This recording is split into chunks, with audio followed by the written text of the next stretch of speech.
So, in today's video, I'm going to tell you how I managed to score 93.2% in CBSE Class 10th board examination and how you all can follow my strategy and score the marks you dreamt of and you will. So, let's get started. So भाई आज के इस video में आप लोग को बताऊंगा कि मैंने अपने क्लास 10th बोर्ड एग्जाम में क्या रिसोर्सेज बुक्स और चीज़ें फॉलो करनी चाहिए जिससे आप भी मेरी तरह 90+% मार्क्स ला पाए। साल के स्टार्टिंग में वैसे तो मैं पहले से क्लास 9 से अपना नेक्स्ट टॉपर्स का बैच लिया हुआ था और उसको मैं फॉलो कर रहा था जब स्टार्ट हुआ था अभय बैच क्लास 9 का। तो मैं कंपेयर तो नहीं करना चाहता क्योंकि पीडब्ल्यू जब मैं क्लास 10th में मैं बैच लेने का सोच रहा था तब मैंने दोनों के बारे में सोचा था कि मेरे को पीडब्ल्यू लेना है या फिर नेक्स्ट टॉपर्स लेना है। तो एंड में मैंने डिसाइड किया कि मैं दिगराज सर से क्लास 6 से पढ़ रहा था और प्रशांत सर को भी मैं के वीडियोस भी मैं देखता था और मेरे को समझ में आते थे। और शोभित भैया तो है ही, वो तो अच्छा ही पढ़ाते हैं मैथ्स। 10th में अपना आरंभ बैच लिया स्टार्टिंग में और नोट्स बनाता था मैं। साइंस के लिए तो नोट्स बनाना तो बहुत इम्पोर्टेंट है। साइंस में मेरे को 96 मार्क्स आए थे। साइंस के लिए मेजरली इम्पोर्टेंट है एनसीईआरटी। एनसीईआरटी के आपको हर एक क्वेश्चन आने चाहिए और एनसीईआरटी का लाइन बाय लाइन आप लोग को पता रहना चाहिए क्योंकि साइंस में ऐसा है, बोर्ड एग्जाम में भी मैंने देखा था कि वो लोग कहीं से भी क्वेश्चन पूछ लेते हैं। कोई भी पॉइंट, कोई भी बॉक्स, उसको आप लोग को नहीं छोड़ना। वो सबसे इम्पोर्टेंट है साइंस के लिए। उसके बाद आपके जितने भी एक्सपेरिमेंट्स हैं, चाहे वो बायोलॉजी में हो, चाहे वो केमिस्ट्री में हो, चाहे वो फिजिक्स में हो, सारे आप लोग को एक्सपेरिमेंट्स आने चाहिए क्योंकि मेजरली एक्सपेरिमेंट से कोई डायरेक्ट क्वेश्चन नहीं पूछते हैं बट एमसीक्यू में ट्रिकी क्वेश्चन पूछे जा सकते हैं, तो वो तो बिल्कुल करना है। उसके बाद आप नोट्स तो बना ही सकते हो। मैंने तो बता दिया था कि नोट्स मैंने कहाँ से बनाए थे, प्रशांत सर का मैंने फॉलो किए थे नोट्स। टेस्ट को मैं रेगुलरली दिया करता था, चाहे वो मैथ्स हो, एसएसटी हो या साइंस हो, क्योंकि वो बहुत इंपॉर्टेंट है। टेस्ट देने से ही आपको पता चलता है कि तैयारी है वो कैसी चल रही है, आप क्या गलत कर रहे हो, आप क्या सही कर रहे हो, आप कौन से टॉपिक में वीक हो। तो वो तो सबसे इम्पॉर्टेंट है कि आप टेस्ट दो रेगुलरली हर एक टॉपिक के। तो ऐसे साइंस का हुआ। फिर अपना एसएसटी के लिए मैंने तो नोट्स नहीं बनाए। मैं बोलता हूँ अगर आपको बनाने हैं तो आप बना सकते हो। मेरे को भी मन था बट मैंने बनाया नहीं, तब भी मेरे को 95 मार्क्स आए एसएसटी के बोर्ड एग्जाम में। मेजर मिस्टेक्स मेरे एमसीक्यू में हुए और वो मेरे को पहले से हुआ करते थे, तो वो अगर आपको कम करने हैं तो आप मेनली एमसीक्यूज ज़्यादा प्रैक्टिस करो क्योंकि ज़्यादातर मार्क्स एमसीक्यूज में ही जाते हैं। क्योंकि थियरी सबका पक्का रहता है बट एमसीक्यूज के लिए practice is definitely important. So resources जो मैंने फॉलो की, मैंने तो ओसवाल के बुक्स लिए हुए थे, question banks. So question banks से मैं क्वेश्चंस प्रैक्टिस किया करता था। फिर मैंने आगे जाके मैं आपको दिखाता हूँ, मैंने ये लिया एनसीईआरटी चिट्स साइंस की, ये अभी मेरे पास निकली हुई थी तो मैं आपको लोग को दिखा रहा हूँ।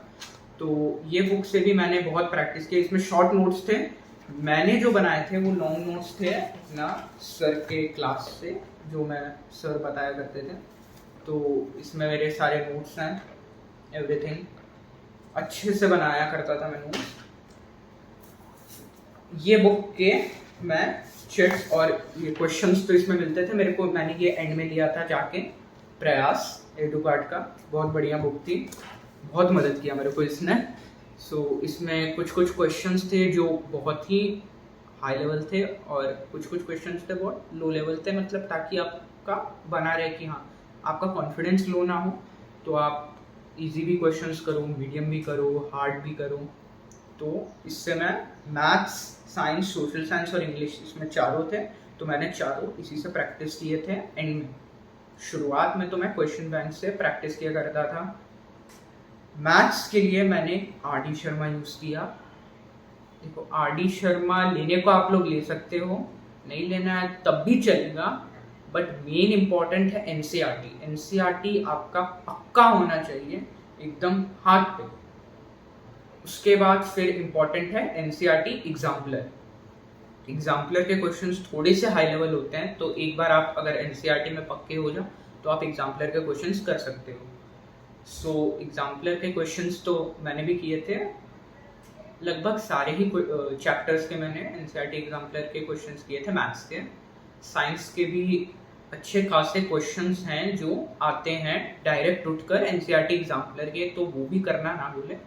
मैंने शुरुआत से ही वो करता आ रहा था, तो मेरे को उतना प्रॉब्लम नहीं हुआ। एसएसटी के लिए अब मैं बताऊं तो वो तो मेनली थियरी सब्जेक्ट है, उसको तो आपको पढ़ना ही पड़ेगा। डेट्स अगर याद करने हैं तो आप दिलराज सर के वीडियोस देख सकते हो, बहुत ही अच्छे हैं।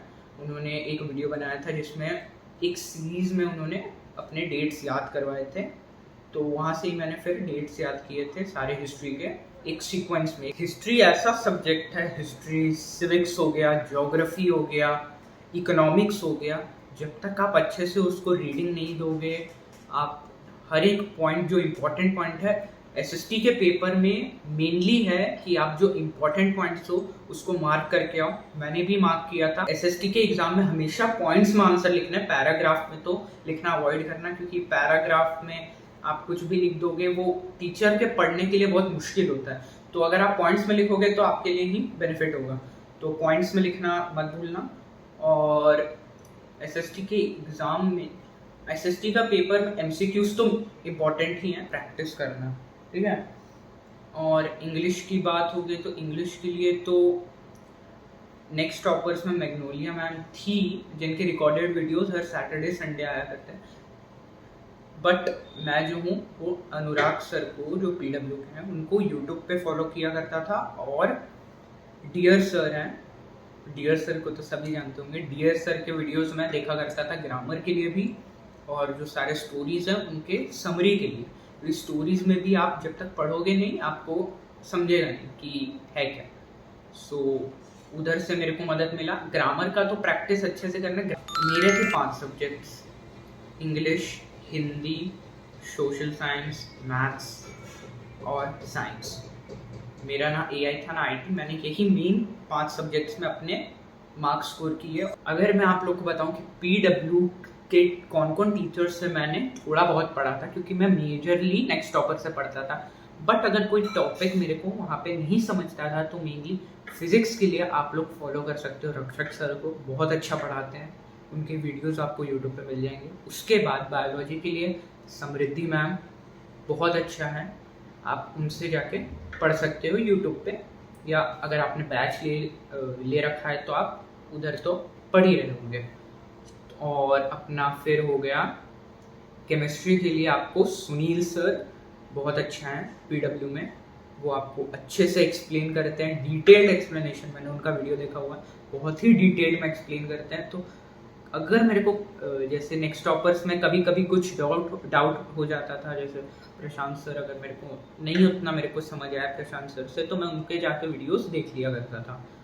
तो मैथ्स के लिए शोभित सर या शोभित भैया या ऋतिक सर या ऋतिक भैया, इन दोनों में से आपको जिनसे समझता है उसको आप फॉलो कीजिए, क्योंकि दोनों ही टीचर्स बहुत अच्छे हैं जिनसे मैं खुद पढ़ा हूँ ऑनलाइन। तो उन दोनों में से आप किसी को भी चुनिए। उसके बाद फिर आप खुद से जितना क्वेश्चन प्रैक्टिस होता है उतना प्रैक्टिस कीजिए मैथ्स के लिए। मैंने भी बहुत प्रैक्टिस किया था। मेरे क्लास 10th के जर्नी के दौरान मैं एक वेबसाइट यूज़ किया करता था, जिसका लिंक मैं आप लोग को डिस्क्रिप्शन में दे दूँगा, तो आप लोग जाके चेकआउट कर सकते हैं। वो वेबसाइट का नाम है सेल्फ स्टडी। वहाँ पे आपको प्रीवियस ईयर के सारे क्वेश्चंस, क्वेश्चन बैंक और बहुत कुछ था वहाँ पे।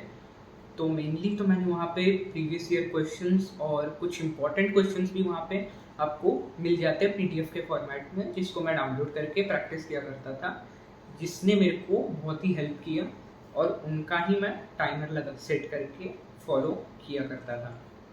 तो मैं आप लोग को उसका लिंक दे दूँगा, आप लोग जाके चेकआउट कर सकते हैं। अब बहुत लोग बोलते हैं कि आर.डी. शर्मा से क्वेश्चन प्रैक्टिस करना है या नहीं, या आर.एस. अग्रवाल लेना है या नहीं। तो मेरे हिसाब से आपको लेना है तो आप लोग ले सकते हो।